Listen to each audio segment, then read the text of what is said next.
Seguro que alguna noche, mientras mirabas el cielo estrellado, te has preguntado, ¿dónde están todos los planetas? Tal vez pienses que están tan lejos que tan solo grandes telescopios pueden verlos, pero no es así. Aunque es verdad que no están cerca, brillan lo suficiente como para camuflarse entre las estrellas.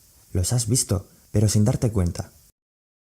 De hecho, la palabra planeta proviene del griego estrella errante, por el inusual movimiento de estos que les diferenciaba del resto de estrellas. Ahora sabemos que este movimiento se debe a que los planetas, Tierra incluida, orbitan alrededor del Sol, y como también sabrás, sus órbitas están todas alineadas en un mismo plano, la eclíptica, por lo que en ella los encontraremos fácilmente. Desde la Tierra, la eclíptica se ve como un arco que cruza el cielo de este a oeste, inclinándose hacia el sur en el hemisferio norte y hacia el norte en el sur. Pero hay una complicación. Como nuestro planeta tiene su eje de rotación inclinado, la eclíptica aparenta balancearse continuamente. Por ejemplo, cuando es invierno en el hemisferio norte, el Sol se eleva poco sobre el horizonte, mientras que por la noche los planetas y la Luna pasan más elevados, y al mismo tiempo, cuando es verano en el hemisferio sur, es el Sol el que se eleva mucho, mientras que por la noche la eclíptica se deja ver menos. Y ahora que hemos encontrado la eclíptica, vamos a por los planetas. Entre la Tierra y el Sol encontramos a Mercurio y a Venus.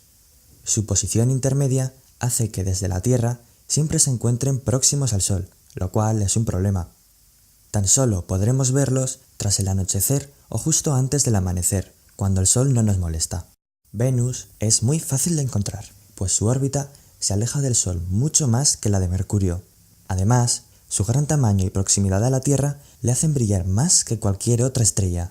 Imposible no verlo. Y con una buena cámara o telescopio podremos ver que Venus tiene fases al igual que la Luna.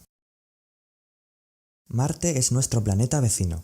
A diferencia de Mercurio y Venus, su órbita es exterior a la de la Tierra, por lo que también pasa por el lado de la eclíptica contrario al Sol, en el que podremos observarlo sin problemas.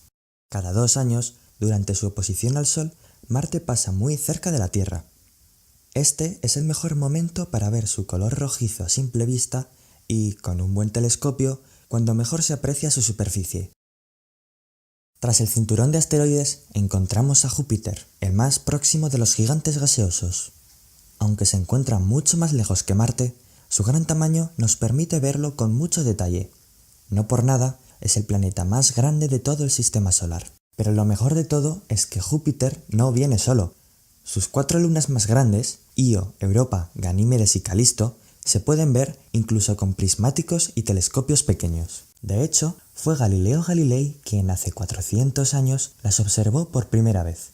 Algo más lejos está Saturno, el planeta de los anillos, y aun estando a 10 veces la distancia de la Tierra al Sol, también es visible a simple vista. Con telescopios simples podemos apreciar la forma alargada de sus anillos, mientras que si queremos ver sus lunas o sus anillos con detalle, nos hará falta un telescopio algo más potente. Y ya en las afueras del sistema solar, nos encontramos con 2 planetas más, los gigantes helados. Al contrario que los planetas más próximos, Urano no se descubrió hasta que en 1781 William Herschel se percató de su lento movimiento en el cielo.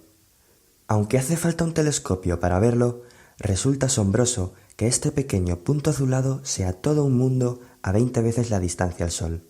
Tan solo los telescopios más potentes de la Tierra y las sondas que los han visitado son capaces de observar con detalle estos distantes mundos helados.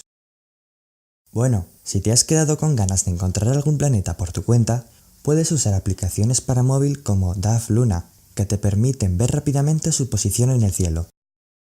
Muchas gracias por ver el vídeo, y si te ha gustado, compártelo y vótame en el link de la descripción.